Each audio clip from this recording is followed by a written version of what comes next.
Bonjour, que c'est délicieux de vous retrouver chaque samedi, chaque dimanche. Samedi prochain, nous serons en compagnie de Sting. Mais aujourd'hui, qui est sur le plateau Thé au Café, c'est quelqu'un que nous connaissons bien. C'est une femme. Elle est singulière, elle a une personnalité incroyable et elle l'assume même très bien. Allez, je vous en dirai plus tout à l'heure. Nous étions la semaine dernière en compagnie de Flavie Flament et le lendemain, dimanche, en compagnie de Majid Cherfi. C'est Flavie Flament qui est avec nous sur le plateau Thé au Café pour la première fois. Bonjour Oui. Flavie.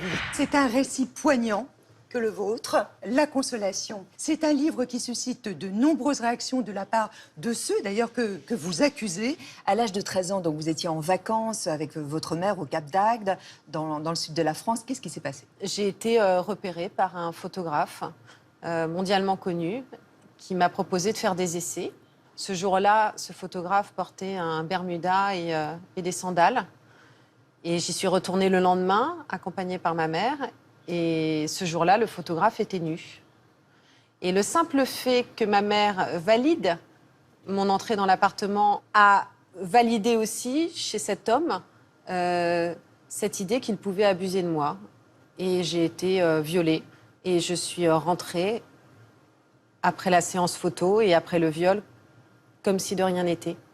Vous n'avez rien dit à personne? Non. Je n'ai rien dit à personne parce que d'abord, je n'étais pas certaine de pouvoir être entendue, parce que parfois, il y a des familles qui sont défaillantes aussi. Pourquoi vous ne révélez pas aujourd'hui l'identité de votre violeur?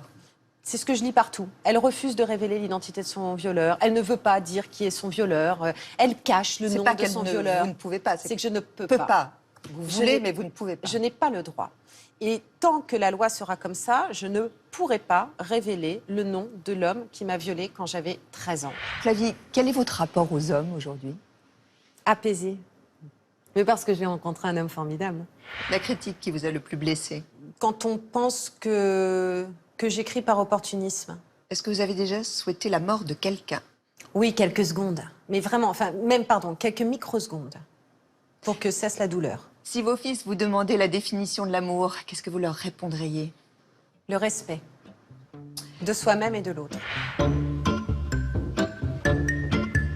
Majid Cherfi est sur le plateau Thé au Café ce matin. C'est le parolier du groupe Zebda. Si je vous dis tomber la chemise ou motiver, évidemment on pense à Toulouse et on pense à Zebda. Votre mère était différente des autres mères. Je le crois, ouais. Elle voulait que ses mômes soient des étoiles. Elle nous regardait comme ça. Faites-moi plaisir, élevez-moi, je vous donnerai tout, mais devenez des bijoux, des émeraudes, par pitié, mes enfants. Vous êtes un romantique, dites-vous? Je crois que oui. J'ai caché mon romantisme parce que dans les bas-fonds, il n'est pas bon d'être romantique. Alors j'ai épousé l'image du militant. Et comme mes potes militaient pour des idées généreuses, voilà, s'occuper des plus fragiles, le discours était généreux, alors au fond, on m'a pris pour un militant, mais je pense que j'étais plus égoïste que ça. Vous étiez dans la première sélection du prix Goncourt. Hein. Ah, pas mal. Alors j'ai fait... Est-ce que vous avez une dette et envers qui? Oui, j'ai une dette, bien sûr. Ouais, j'ai une dette envers mes frères et sœurs. J'ai une dette envers ma mère, envers mon quartier. J'ai toujours eu l'impression d'avoir été l'itinéraire d'un enfant gâté, si vous voulez. Mais vous êtes très proche de vos sœurs? De mes sœurs, absolument. Ah bon? Elles me protègent, ce sont mes gardes du corps. Elles sont venues de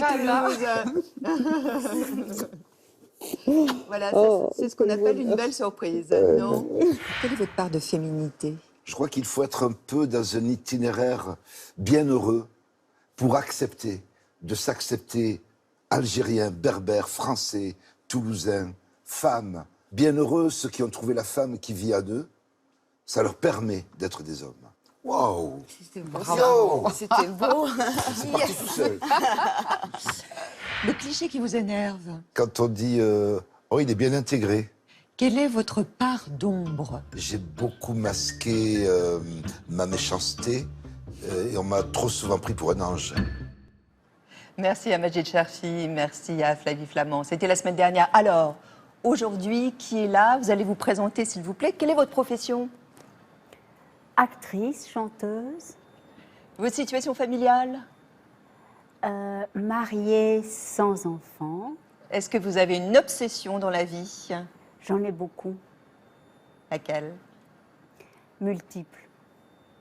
Il y a une devise? Ne te connais pas toi-même. Votre prénom et votre nom, s'il vous plaît. Je me retourne. Oui,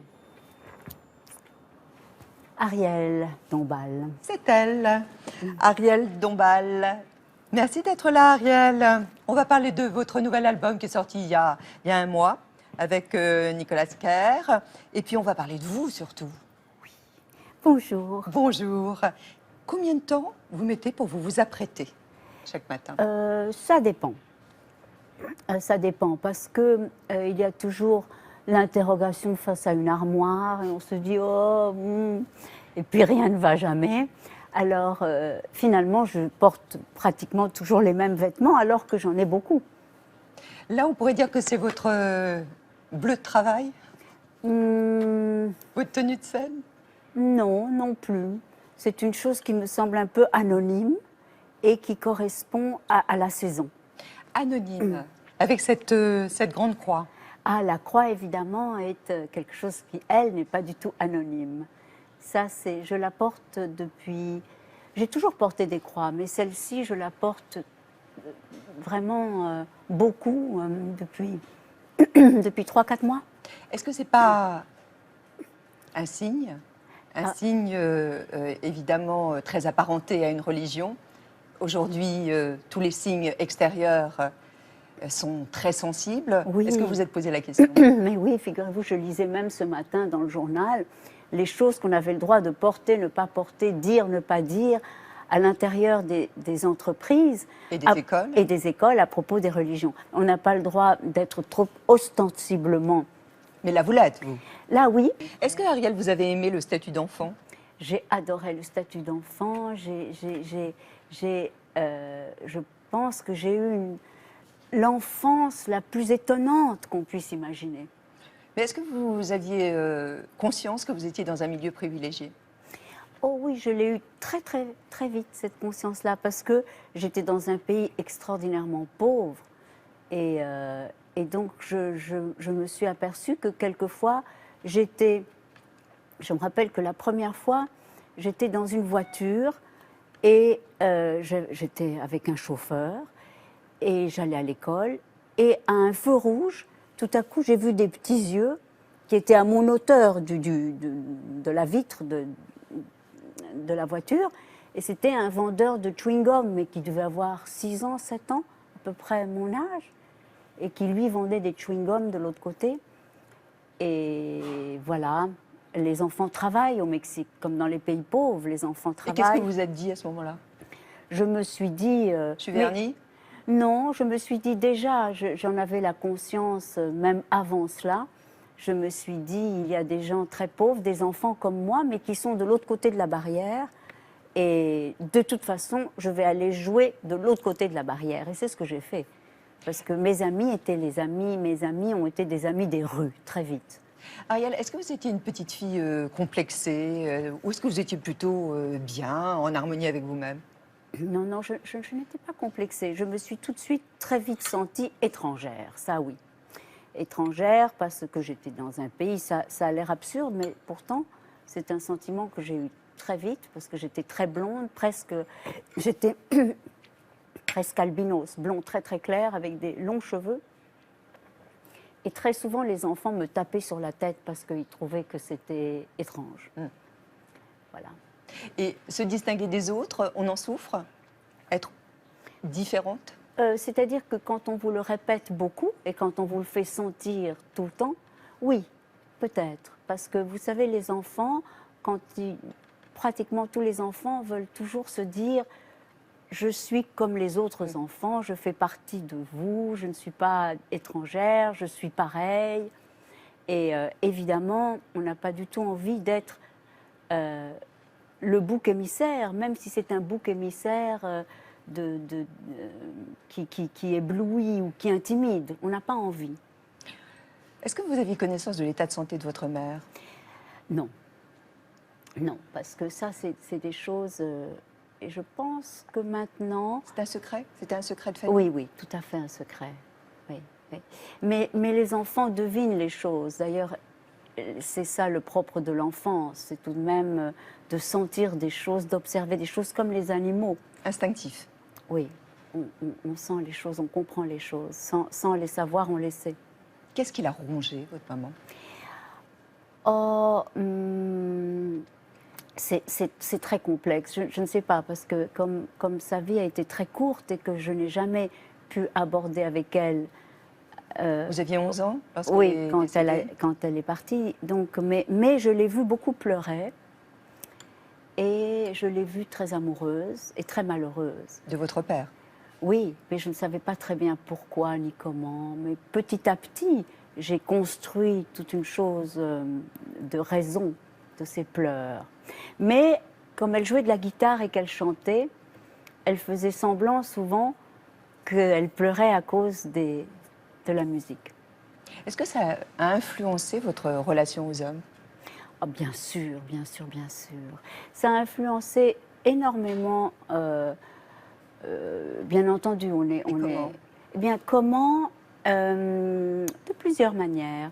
Probablement le fait aussi que chez les femmes, déjà, je suis toujours attirée par les femmes en me disant, mais quel genre de mère est-ce que, même les femmes plus jeunes que moi, quel genre de mère est-ce que ce serait?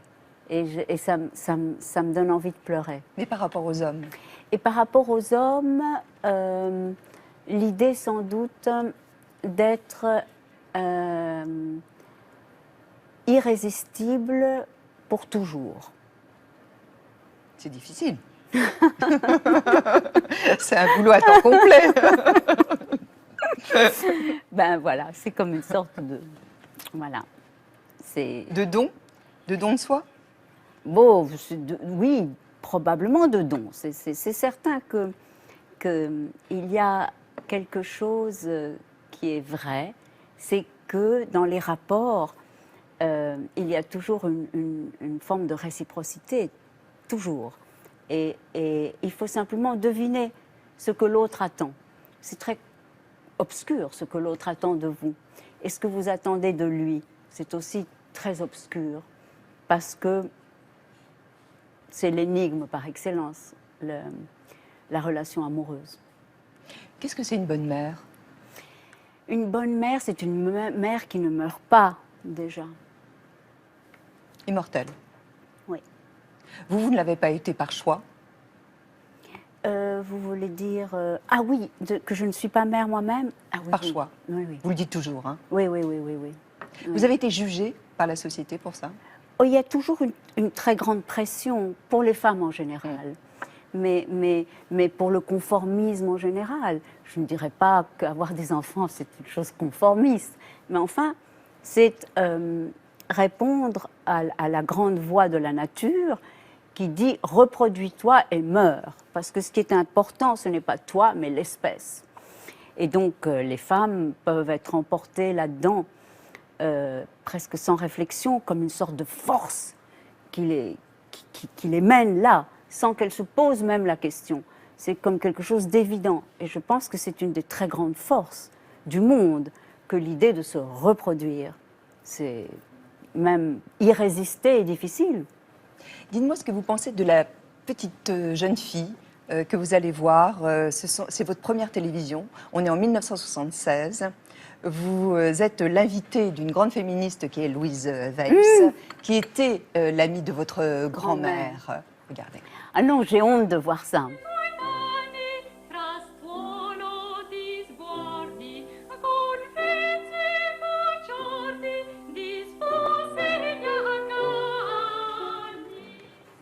Le frode, le affani, non hanno più cuore. C'est un truc comme ça. Mais pourquoi avoir honte? Vittoria, mais parce que c'est... Qu'est-ce que vous lui dites à cette jeune fille? Eh bien, c'était la première fois où j'étais filmée et il y avait cette extraordinaire féministe, Louise Weiss, qui était l'amie de Lénine et qui a permis le droit de vote en France, et qui était une femme extraordinaire. Et j'étais intimidée parce qu'elle avait dit « je vais inviter la jeunesse ». Et je n'avais pas encore été actrice, je venais d'arriver en France. J'étais en terminale d'ailleurs. Vous aviez 18 ans.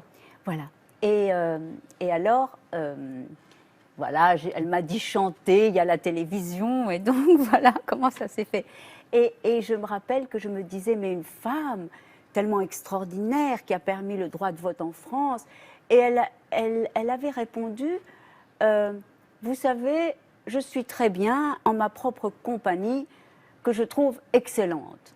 Elle avait dit ça, et j'étais restée médusée en me disant, mais comment est-ce qu'on peut dire une affirmation aussi belle, mais aussi ma propre compagnie que je trouve excellente. Elle se contentait d'elle-même.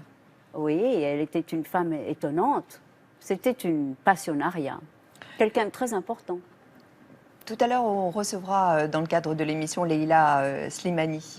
Elle vient de recevoir le prix Goncourt pour son deuxième roman, Chanson douce. Je sais que vous l'avez lu, nous l'avons lu. On l'évoquera avec elle. C'est un livre très, très dense, une sorte de thriller psychologique. On vous en dit plus. Mais auparavant, Ariel, on va revenir un peu en arrière avec des images d'archives encore et encore, grâce à Alexandra Garde. La phrase qui guide votre vie. Ne te connais pas toi-même. Et oui, Ariel est insaisissable comme un souffle du soir, comme le héros de La Tempête de Shakespeare. On ne sait jamais où elle va ni où elle s'arrêtera. Une seule certitude, ses initiales lui vont à ravir, d'emballe comme une explosion de dés, déjantée, délurée, débridée, désinhibée, décomplexée, dévergondée, tout simplement décalée. Mais elle est d'abord tellement distinguée, Ariel. C'est notre seule invitée qui arrive en robe fourreau. Bonjour. Bonjour. Au petit déjeuner, et qui se laisse guider en reportage les yeux bandés. Oui. Un brin décalé, Ariel. Et oui, on peut débuter sérieusement chez Romer La demoiselle vient, qui de lui grande joie d'émet. et enchaîner joyeusement avec deux flics à Miami. Ça ne vous dérange pas? Je brûle partout. Mixé sans scrupules, cinéma d'auteur, Polanski, Raoul Ruiz, Rob Grillet et grosse comédie populaire. Elle est comme ça, Ariel, débridée. Tantôt en porte-jartel au Crazy Horse, tantôt en porte-parole de la musique sacrée. À la fois icône d'un romantisme sexy et d'un mysticisme un peu fou. Je crois à la Vierge Marie et je crois à l'au-delà. Décomplexée, Ariel n'a peur de rien et passe d'un style à l'autre avec une vraie liberté. Elle peut réinterpréter des tubes latinos, des duos de rap, et même se lancer dans l'électropop. Tu préfères la cravache? Jamais démodée, Ariel n'a qu'une obsession. Il faut s'étonner soi-même. À cette déjantée et dévergondée, elle incarne à merveille les héroïnes de Music Hall de Jérôme Savary. Difficile donc de la démasquer. Elle célèbre même la Française des Jeux. J'aurais gagné. Elle est ainsi, Ariel, une muse qui mue quand ça l'amuse. Est-ce qu'il n'y a pas une part de légende, Ariel, que vous avez construite? Ben, je ne sais pas ce que j'ai construit parce qu'en fait, j'ai déconstruit surtout. Mais il y a une place au jeu, non, dans votre vie? Ah oui, oui, certainement, certainement. Et puis, je me suis permis de jouer tout ce que je voulais, ce qui est audacieux. Quelle est la critique qui vous a le plus blessé jusque-là? Je me rappelle, pour Pauline à la plage, c'est une des premières critiques que j'ai lues. Le journaliste avait dit « Elle n'a rien au-dessus du bikini ». Élégant. Est-ce que vous avez toujours été à l'abri matériellement? Non, non, non, non, non, non, non, non, parce que à un moment donné, je me suis mis dans une configuration où je devais énormément d'argent à beaucoup de gens et Dans le cadre de votre des, métier d'artiste? j'avais des dettes énormes, énormes, énormes, et je suis presque allée en prison à cause de ça. Mais ce n'était pas de mon fait. Il y a combien de parce temps? que c'est il y a longtemps. C'est parce que j'aimais quelqu'un qui était très, très, très, très, très pauvre et qui m'a ruinée. Voilà. Et qui dépensait beaucoup, beaucoup, beaucoup. Voilà, et qui a ruiné aussi ma grand-mère et moi. Mais voilà, c'est comme ça. Est-ce que vous vous sentez tout de même très décalé vis-à-vis des autres, vis-à-vis d'autres catégories socio-professionnelles qui vivent éventuellement dans la précarité ou très modestement? Non, non, non, non, je ne me sens pas du tout décalée. Non. Vous voulez dire les fonctions sociales des uns et des autres? Non, non. Je ne sais pas, peut-être que les gens me voient décalée, mais moi, je ne me sens pas du tout décalée. Et vous avez une telle sophistication Oui. qu'on peut penser Oui. que vous êtes éloigné, en fait, de la vie au quotidien des gens. Non, non, non, je crois pas. Mais qu'est-ce que c'est que la vie au quotidien? C'est vrai qu'il y a des choses du quotidien que je ne fais pas. Parce que je suis trop occupée à faire autre chose. C'est quand même un choix. La dernière fois, vous êtes allé dans un supermarché avec un caddie.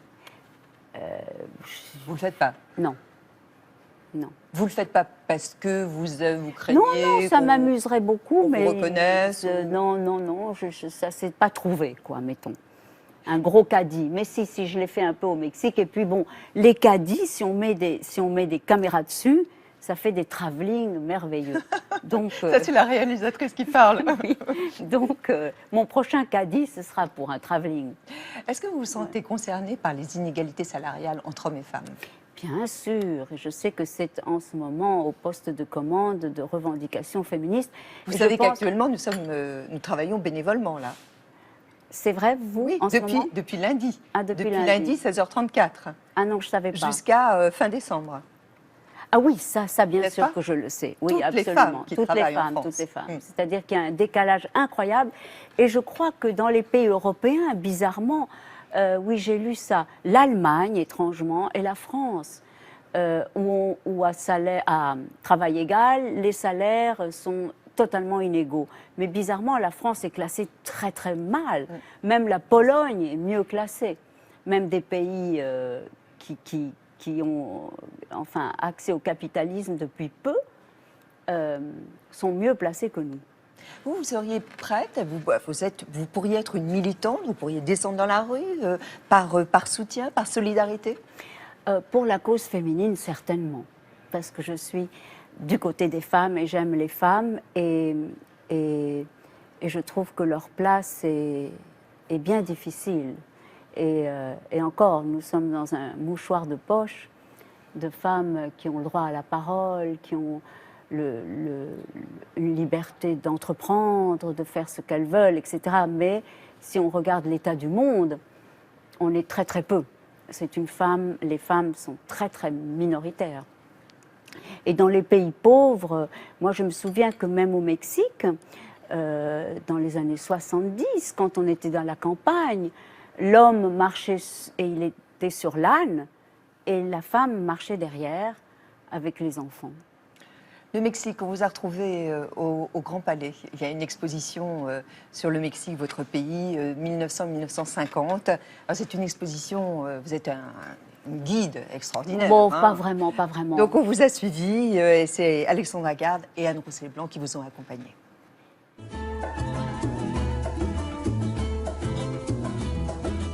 On est seul au monde car on fait un voyage dans le Mexique des avant-gardes, dont je suis la marraine, étant donné que je suis la plus mexicaine des Françaises. Cette fulgurance de la peinture mexicaine, des artistes mexicains, sont très liés aussi à ma famille, à ma grand-mère. Parce que ma grand-mère était femme d'ambassadeur au Mexique. Elle a sauvé beaucoup de gens pendant la guerre, d'artistes notamment. Et il y en a qui se retrouvent ici, donc moi, ça me parle doublement. Regarde, c'est extraordinairement dramatique toujours, hein. C'est la révolution. Ça, c'est un grand ami de ma grand-mère, Wolfgang Palen, qui s'est tué d'une balle dans la bouche. Le Mexique, c'est quand même le pays surréaliste par excellence. C'est le pays de l'amour fou. Bueno, nos vamos por aquí. Ça, c'est l'arôme. C'est aussi la fleur de los muertos. Vous voyez, la fleur des morts. Diego Rivera a été marié à Frida Kahlo. Frida Kahlo est cette merveilleuse jeune femme qui a eu un accident de tramway, un rail du tramway qui lui a traversé le corps. Et c'est quelqu'un qui, toute sa vie, a été dans le culte du dolorisme. C'est presque comme un courant philosophique, le dolorisme.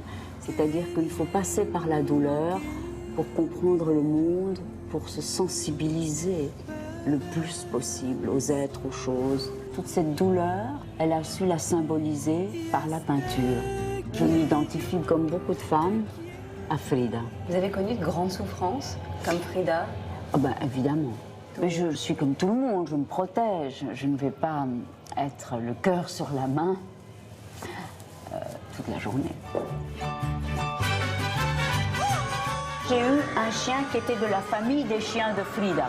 Le Chorro Esquinque, c'est le chien nu. Vous avez toujours des animaux aujourd'hui?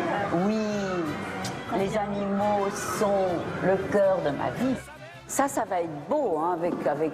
Voilà, je suis los mexicanos. Chut. Moi, j'ai été élevée dans ce mysticisme mexicain. Ça m'émeut complètement. On est dans une période où on cache la mort.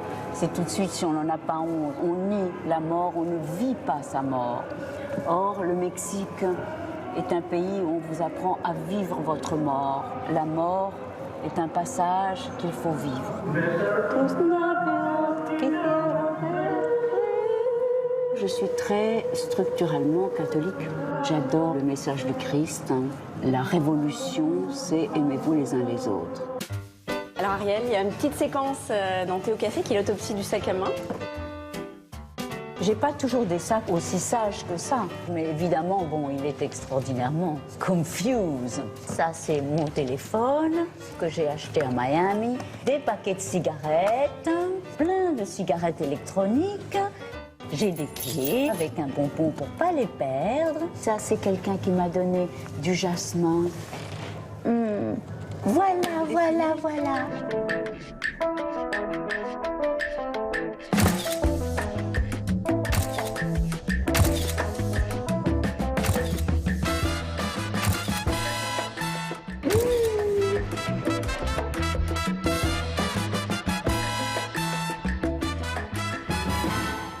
Vous fumez? Je fume un peu, oui. Mais pas trop. Pas trop. Je fume les deux. D'accord. Oui. Oui. Malgré le fait que ce ne soit pas très bon pour la santé, ça n'a aucune importance. On dit que tout tue. Alors autant se tuer avec volupté. Aujourd'hui, nous sommes le dimanche 13 novembre. Dimanche 13 novembre, un an après la tragédie du Bataclan. Où étiez-vous ce soir-là? J'étais loin. J'étais dans un autre pays. Comment vous avez réagi? J'ai En la d'abord prenant. pensé que j'ai fait mes débuts au Bataclan. Mes premiers concerts étaient au Bataclan. J'étais restée 5 jours au Bataclan. Et j'ai pensé au lieu, j'ai pensé à cette géographie, et j'ai pensé à cette mort, à cette agonie, à cette incroyable violence qui s'est abattue comme ça, cette espèce de férocité absolue. Et puis après, j'ai commencé à écouter les récits des uns et des autres, et tous ces détails tellement terribles de la peur mêlée au sang et aux gens qui sont morts à côté de vous et qui souffrent, et de quelle manière s'en sortir, quoi faire, est-ce qu'il faut se battre, est-ce qu'il faut survivre, est-ce qu'il faut se cacher, est-ce qu'il faut aider son voisin, est-ce qu'il faut fuir, est-ce qu'il faut se laisser mourir, est-ce qu'il faut se battre. C'est une situation tellement inédite et tellement horrible. Il y a une personne qui s'appelle Aurélie Sylvestre qui a été notre invitée il y a de cela quelques mois. Elle vient d'écrire Nos 14 novembre chez Jean-Claude Lattès. Et cette jeune femme avait été exceptionnelle dans son témoignage lorsqu'elle était venue sur ce plateau Thé au café. Et elle raconte aujourd'hui l'absence de son mari Mathieu, mort au Bataclan. Elle a aujourd'hui 2 enfants et elle raconte son manque, l'odeur, le dernier baiser. Et elle égrène tous les moments d'amour qu'elle a pu évidemment vivre avec cet homme. C'est un très très beau texte. C'est chez Jean-Claude Lattès et ça s'appelle Nos 14 novembre, Aurélie Sylvestre. Je tenais vraiment à vous le signaler. Sting s'est produit hier soir au Bataclan. Vous y êtes allé Non, mais j'aime beaucoup Sting et quand j'ai chanté au Crazy Horse, il est venu me voir et il était un être tellement fin et généreux et délicat et j'aimerais bien aller le voir. En plus, j'ai adoré Police. J'aime sa voix, j'aime son attitude et j'aime chez Sting une espèce de chose comme ça, fragile, incertaine. C'est un artiste que j'aime beaucoup. Vous aimez la fragilité chez les autres? C'est ce que vous recherchez? Plus que la force? Oui, j'aime la force de la fragilité. Alors vous avez aussi été très présente dans le cadre d'une association qui s'appelle PETA. Hein. Il y a une campagne, donc PETA, c'est pour une éthique dans le traitement des animaux. Et là, vous interrogez ceux qui veulent vous entendre en disant « Mais pourquoi vous mangez de la viande? Pourquoi n'êtes-vous pas végétarien ?» Vous pensez que le salut du monde passe par le végétarien? Le salut du monde, je ne dirais pas ça comme ça. Mais moi, je suis engagée plutôt contre la souffrance animale. Et ça, c'est quelque chose que j'ai depuis l'enfance. Je crois qu'une des choses dont je suis le plus fière, c'est d'avoir sauvé un nombre considérable d'animaux de la torture, de l'agonie, de la maltraitance. Au Mexique, n'est-ce pas, très souvent, les animaux sont très mal traités avant qu'on les tue. Et je me suis toujours dit, peut-être que pour l'instant, je n'ai pas la force d'éviter qu'on le tue, mais au moins, je vais éviter les agonies et je vais éviter la souffrance qui, pour moi, est intolérable. Vous êtes favorable, vous, aux images chocs que l'on peut voir, qui sortent aujourd'hui des abattoirs d'une manière un peu clandestine? Exactement. Je suis proche du mouvement L214 et bien entendu, c'est effrayant de voir ces images qui probablement vous choquent tellement qu'on les aura dans la tête jusqu'au restant de nos jours. C'est des images insoutenables. Et donc, s'il faut en arriver là, et il faut en arriver là, pour que les gens prennent conscience, puisque la nourriture est quelque chose de très abstrait. Pour la plupart d'entre nous, on ne pense pas à ce qu'on mange. Et si on pense un petit peu à quelle est la somme de douleur, d'horreur qu'il y a derrière la viande notamment, on en mangerait moins. Ariel, vous n'avez jamais porté de fourrure, vous? Non. J'ai hérité de fourrure de ma famille, et voilà, mais je n'achèterai pas un manteau de fourrure. Et au Crazy Horse, lorsque vous y étiez, il y avait quelques plumes ou pas? Des plumes peut-être, oui. Quand même. Non, je ne suis pas sûre qu'il y avait des plumes, mais bon. Est-ce que c'est un travail surhumain d'avoir cette minceur qu'est la vôtre, cette silhouette magnifique qu'est la vôtre? Non, ce n'est pas un travail. C'est d'abord, j'aime beaucoup nager. Donc le fait de nager, c'est... Vous taillez toujours du 34? Oui. Quand même. Et vous? Oui, mais enfin bon. Voilà. 34. Vous, 36. Bon.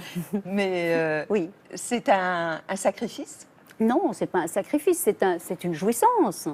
Je crois qu'il faut se dire qu'un corps, c'est fait pour le plaisir et qu'il faut qu'il soit comme quelque chose dont on est fier, que l'on aime, avec lequel on est bien, quoi. Mais est-ce que vous êtes néanmoins dans la privation alimentaire? Non, parce que je mange que ce qui est bon. Alors, voilà. Langouste, mayonnaise, je mange la mayonnaise. Oui, mais vous pourriez être boulimique de choses bonnes. Peut-être que ça m'arrivera. Je ne sais pas. On ne sait pas. Vous savez, parce qu'on mange pour tellement de raisons ou on ne mange pas pour tellement de raisons. C'est très compliqué.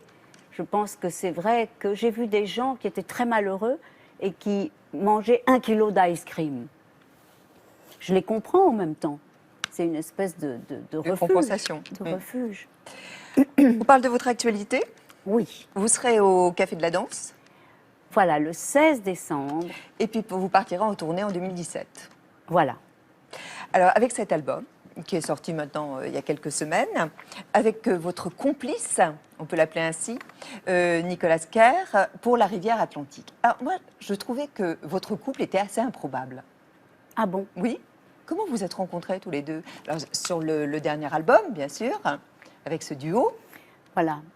On s'est rencontrés en concert et au Cirque d'hiver. Et voilà, on a entamé tout de suite une conversation qui n'a jamais cessé.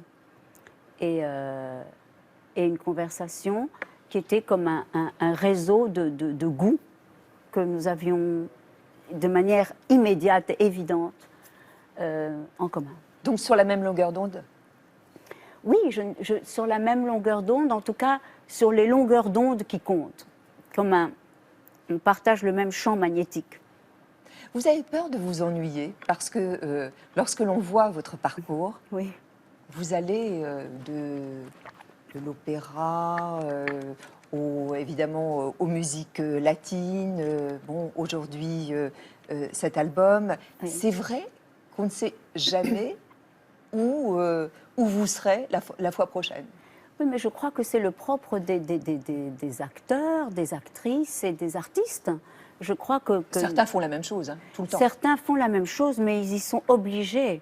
Et c'est souvent, ils y sont obligés par des systèmes économiques et ils y sont obligés parce que le public leur redemande toujours la même chose. Et je suis sûre que Hervé Villard aimerait chanter autre chose que Capri, c'est fini. Vous voulez dire que votre public, vous, attend que vous soyez un feu d'artifice? Mon public attend sans doute que je chante de l'opéra, des airs sacrés ou que je fasse des choses façon Broadway, ce que j'ai fait déjà. Et je ne sais pas ce qu'il attend. De toute façon, je ne sais pas qui est mon public. Je sais qu'il est là et qu'il m'aime. Alors, ce qu'il attend, je ne sais pas. Mais En tout cas, ils étaient quelques-uns. oui. Vous avez ce privilège. C'était au Grand Palais il y a quelques jours pour un concert assez privé. On a quelques images. Oui. On the sweet shame, well, I'm not here, my love. I could not find a body, it was lost on another shore. Come and catch me, I'm invisible, for I am not here anymore.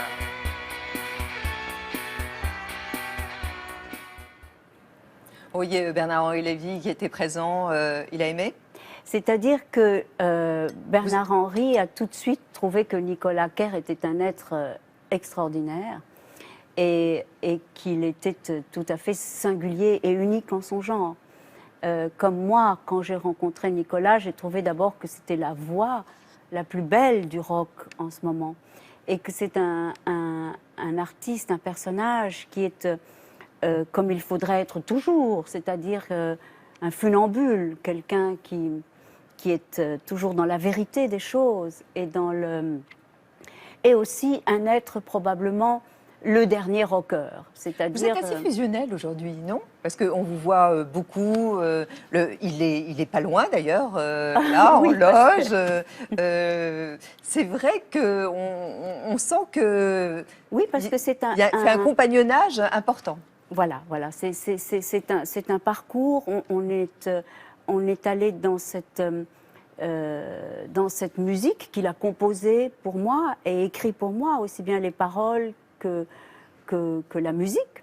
Il en a fait à peu près 1500 dans sa vie, des morceaux étonnants qui ne sont jamais arrivés jusqu'à leur destinataire d'ailleurs, parce qu'il est lui-même peut-être dans une perspective, c'est un être, c'est un peu quelqu'un qui est tellement entier et tellement absolu qu'il en devient très excessif, un peu comme, je dirais, une sorte d'Antonin Artaud moderne ou de Gainsbourg première époque, c'est-à-dire que quelqu'un qui est aussi dans l'excès, ce qui est très beau.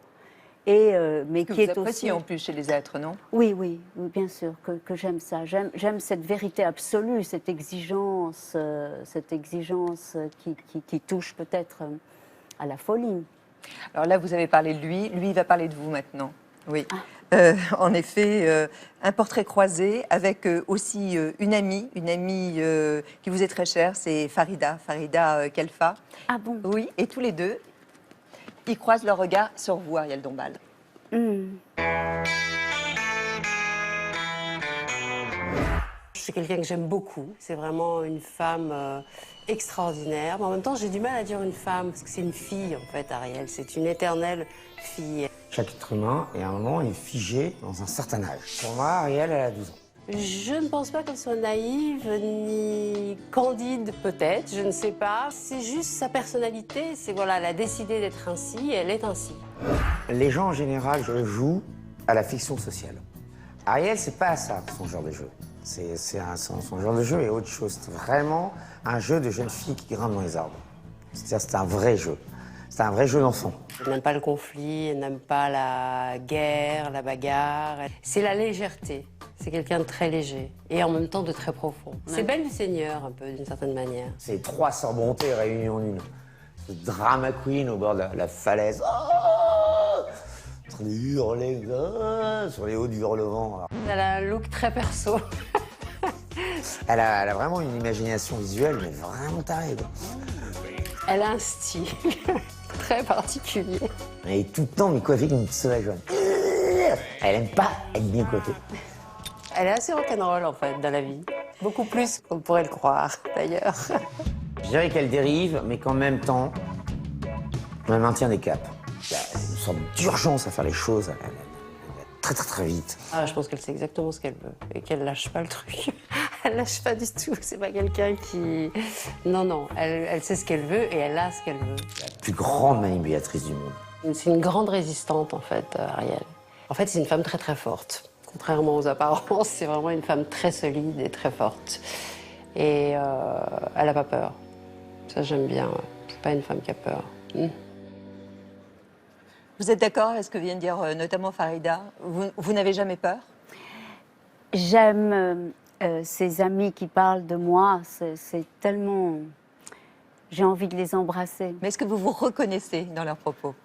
Oh, peut-être, oui, parce qu'ils sont extraordinairement bienveillants. Mais on s'est dit, c'est vrai, Ariel n'a aucune limite. Est-ce vrai? Mais est-ce que vous en avez, vous? Oui, bien sûr. Lesquels? Ce sera trop long. Non, mais non, je crois que les êtres sont tous illimités. Et simplement, il faut se permettre ça. Pourquoi des limites? Pourquoi faire? Parfois, vous vous poussez à faire des choses pour que ça rentre dans une représentation, que ça rentre aussi dans la légérie que vous êtes.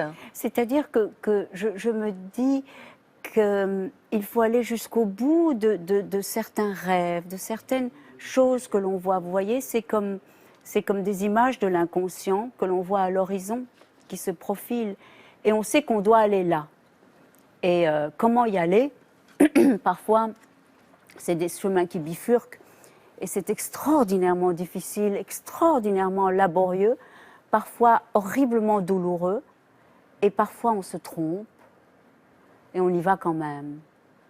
Farida, vous charriez un petit peu, si je puis me permettre, en disant oui, elle est très rock, c'est spécial, son style est spécial, ah, oui, Ariel. Parce que Farida... Oui. Alors je trouve qu'effectivement les chaussures sont assez spéciales aussi. Oui, n'est-ce pas? c'est voilà. Oui. Pleine de clous. Spiky. Non, mais Farida, évidemment, elle était la muse de Jean-Paul Gaultier. Elle a été aussi avec Alaya. Maintenant, elle est à la tête de la maison Schiaparelli. C'est une figure de mode extraordinaire, Farida. Et vous n'êtes pas modeuse? Moi, je ne suis pas modeuse. Non. Moi, je suis comme je suis. Je ne pose pas tellement de questions. Comme dirait Prévert. On va recevoir, si vous voulez bien, celle qui vient d'obtenir le prix Goncourt, Leïla Slimani, qui est là. Bonjour Leïla. Bonjour. Merci d'être là. Merci beaucoup. Ça nous fait très plaisir, parce que nous avons lu, évidemment, Chanson douce. Oui. Je vous présente Ariel.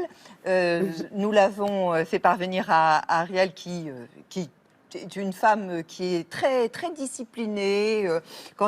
Oui. C'est vrai. Non, mais réellement. Ah oui, et très si consciencieuse. C'est-à-dire que vous saviez que vous alliez Voilà. la rencontrer, donc vous teniez évidemment. Mais à je dois lire vous son dire écrit. tout de suite que je n'ai pas lu son livre par conscience professionnelle.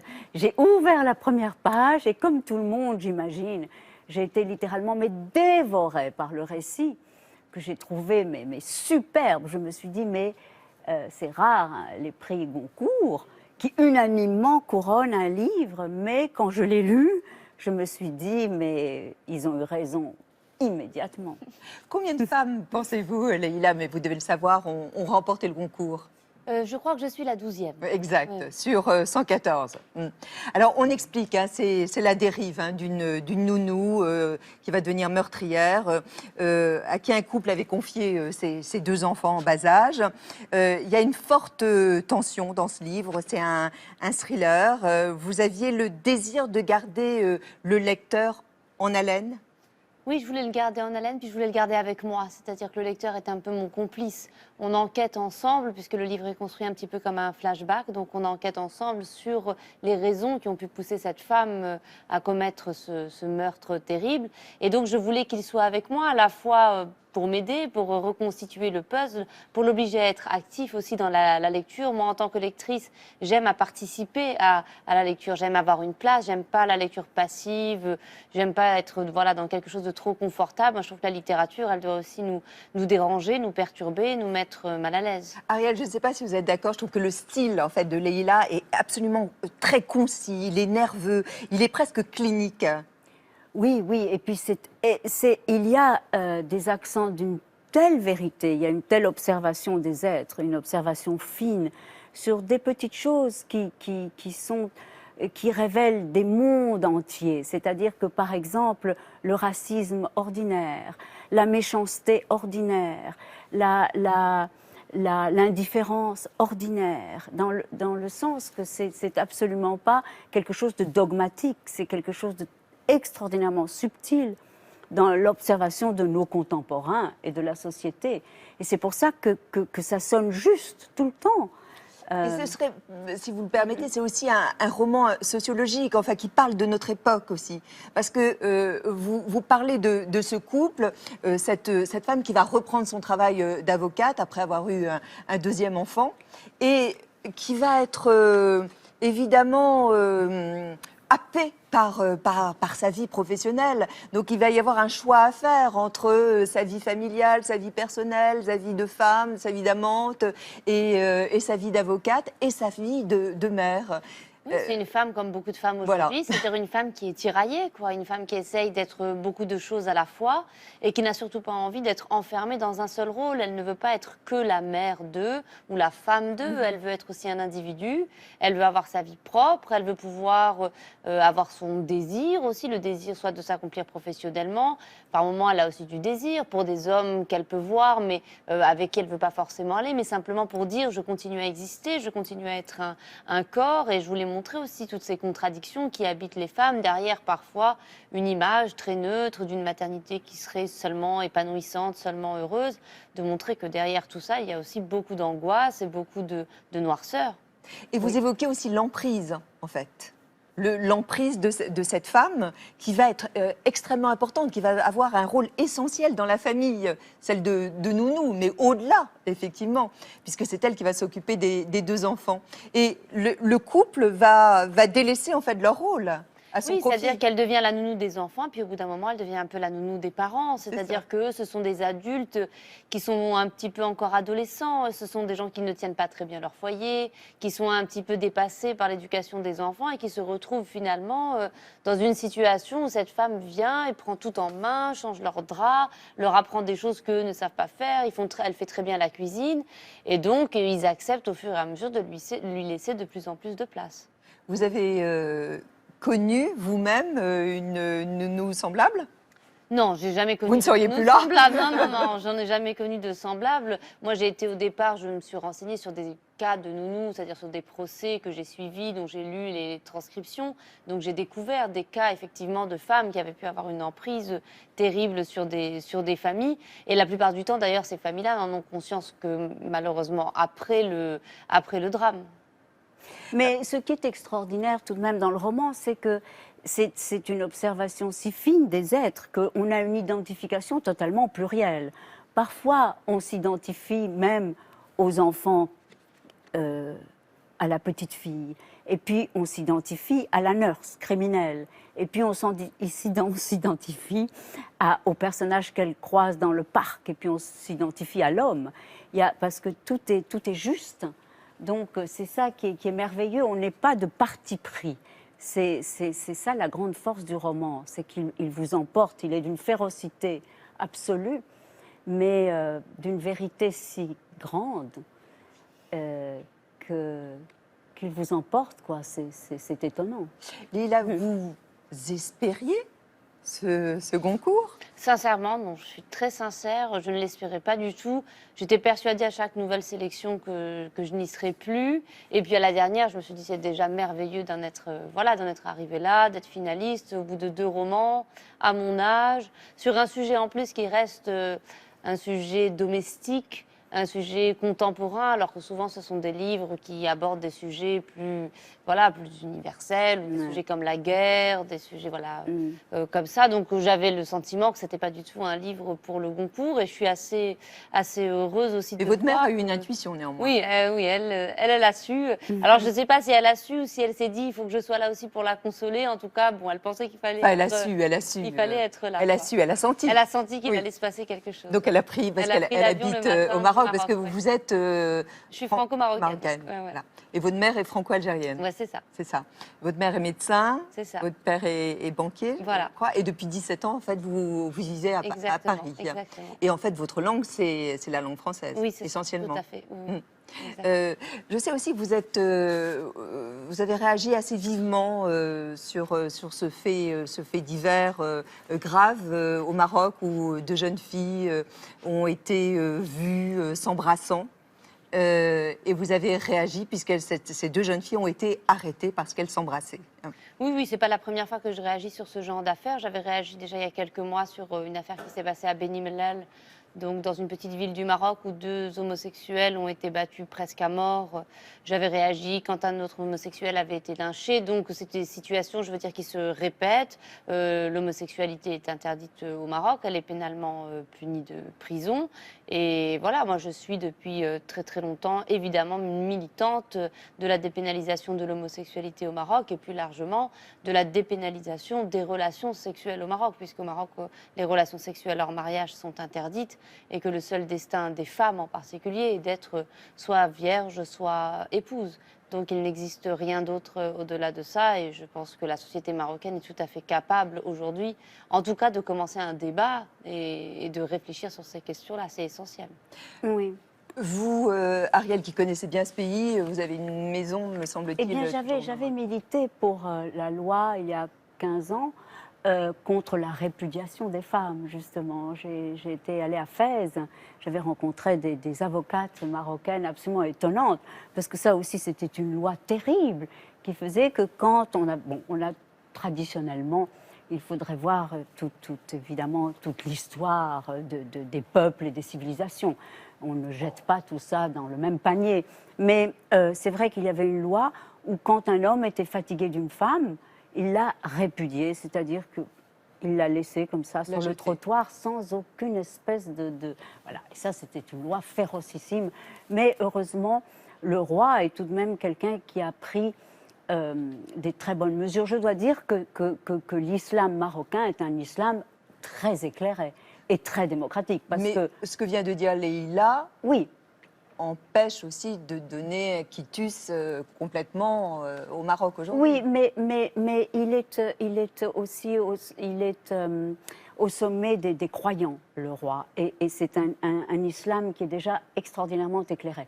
Quand on voit ce qui se passe en Afghanistan, au Pakistan, au Ouzbékistan, aux Indes, les mariages forcés, enfin tout ça, c'est Ariel, très vaste. vous condamnez le fait d'être condamné pour homosexualité au Maroc. C'est-à-dire que moi, j'ai été pour le mariage homosexuel bien avant que la loi a été votée.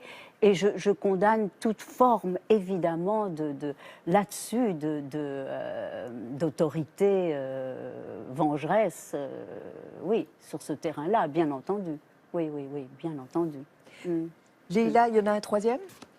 Bien sûr, il y aura un troisième, un quatrième. Il commence déjà à s'écrire ? Oui, il commence à s'écrire un peu dans ma tête, mais j'ai aussi envie de profiter maintenant, de rencontrer mes lecteurs. J'ai un essai qui va sortir justement sur la question de la sexualité au Maroc, voilà, et puis de profiter aussi de la vie, d'écrire par envie, pas par pression. Donc je vais prendre mon temps pour écrire avec le plus de plaisir possible. En tout cas, Chanson douce. C'est chez Gallimard, moi je vous le conseille, et avec Ariel on vous le conseille vivement, vraiment. Et je voudrais vous offrir l'album d'Ariel. Et nous, Ariel, nous allons au dos à dos. Vous êtes d'accord ? Oui. Merci beaucoup. Merci beaucoup. Dos à dos avec vous, Ariel Dombal, et des réponses du tac au tac. Votre meilleure excuse lorsque vous arrivez en retard à un rendez-vous? Je suis désolée, mais j'arrive très peu en retard. Un autre métier que vous auriez rêvé d'exercer? Celui que j'exerce, Dans quelle tenue vous vous sentez moche? probablement sur un lit d'hôpital, Est-ce que vous avez déjà eu du désir pour une femme? bien sûr, C'était comment la première fois? délicieux. La maladie qui vous fait le plus peur? La mort. Dans un biopic consacré à votre vie, qui souhaiteriez-vous qui joue votre rôle? Moi-même, Votre achat le plus fou? un petit chat, parce que j'étais très malheureuse et je me suis dit vite un petit chat. Récemment? Il y a 2 ans. Quel âge sentimental vous donnez-vous? Peut-être autour de 12 ans. Le luxe dont vous ne pourriez pas vous passer? Peut-être un bain chaud, parfumé. Votre couleur préférée pour la lingerie féminine? Le blanc innocent. Et la chanson qui vous rend heureuse? En ce moment, Happiness Still in Blue, de mon dernier album. Ah, of course. Yes. C'est le confessionnal.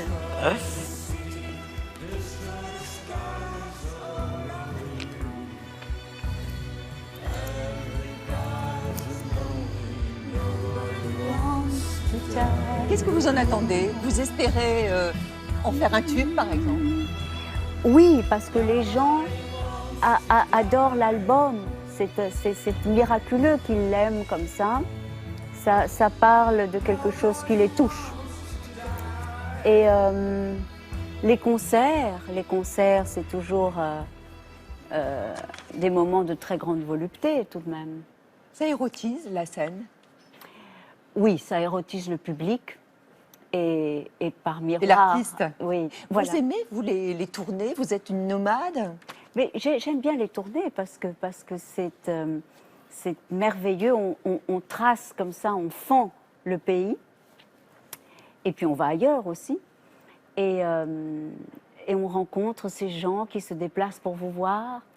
Et il y a un tel échange amoureux que c'est d'une intensité. Et puis c'est étonnant. On n'a pas ça au cinéma.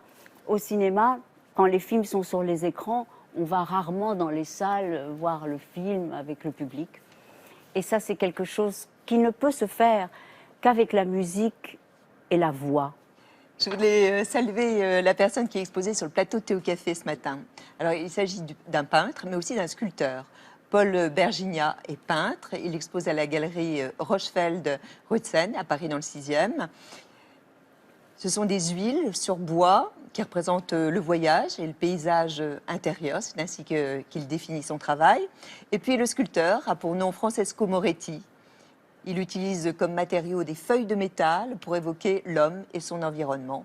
Paul Bergignat et Francesco Moretti. Merci beaucoup. Samedi prochain, vous savez, on sera en compagnie de Sting. Oui. Le lendemain, nous serons en compagnie de Patricia Cass. Donc, on va parler évidemment beaucoup de musique, de chansons durant le week-end prochain. Puis, Ariel, si vous souhaitez revoir l'émission qui lui est consacrée, eh bien, n'hésitez pas à regarder en rediffusion, évidemment, cette nuit, si vous avez une petite insomnie, en after.